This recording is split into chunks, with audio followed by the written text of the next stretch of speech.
Hoje nós estaremos lendo o capítulo número 10 da primeira carta de Paulo aos Coríntios. Então aqui Paulo vai explanar para a igreja justamente o exemplo da história de Israel. É um exemplo para nós hoje.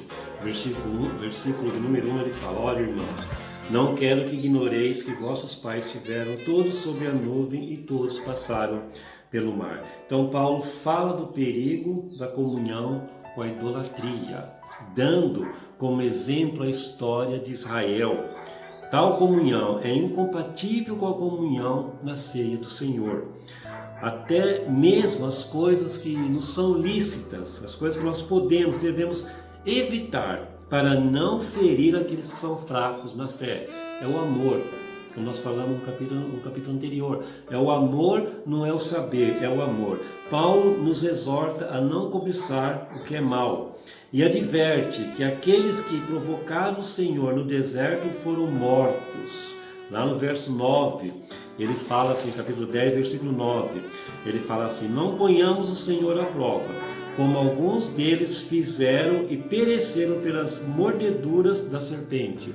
Depois ele completa o versículo 10: não murmureis como alguns deles murmuravam e foram destruídos pelo exterminador. Não coloque o Senhor à prova, não coloque. Mas no versículo 13, Paulo dá à igreja uma palavra de conforto. Ele fala que o Senhor dará a todo cristão a graça e o poder para resistir. Ele fala assim no 13: não vos sobreveio tentação que não fosse humana, mas Deus é fiel e não permitirá que sejais tentados além da vossa força. Pelo contrário, juntamente com a tentação vos proverá livramento de sorte que a possais suportar. Então Paulo vem discorrendo sobre o exemplo de Israel, as tentações que nós estamos passando.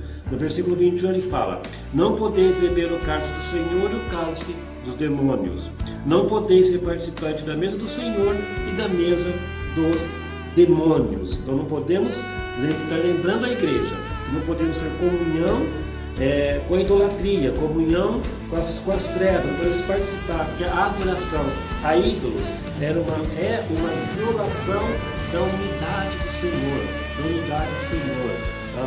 os limites da liberdade cristã. No versículo 23 a 33, ele está falando dos limites da liberdade cristã. Você pode comer de tudo, desde que não saiba se foi sacrificado a um ídolo. Porém, se você souber, não coma, pois causa escândalo aquele que é convertido. Então, é a liberdade cristã. Se você não souber, você tem toda a liberdade. Para nós encerrarmos o versículo 32. Não vos torneis causa de tropeço, nem para judeus, nem para gentios, nem tampouco para a igreja de Deus. Não podemos ser causa de tropeço para ninguém. Temos que agir sempre pelo amor. O Senhor nos abençoe e que a paz de Jesus esteja no teu lar e na tua vida.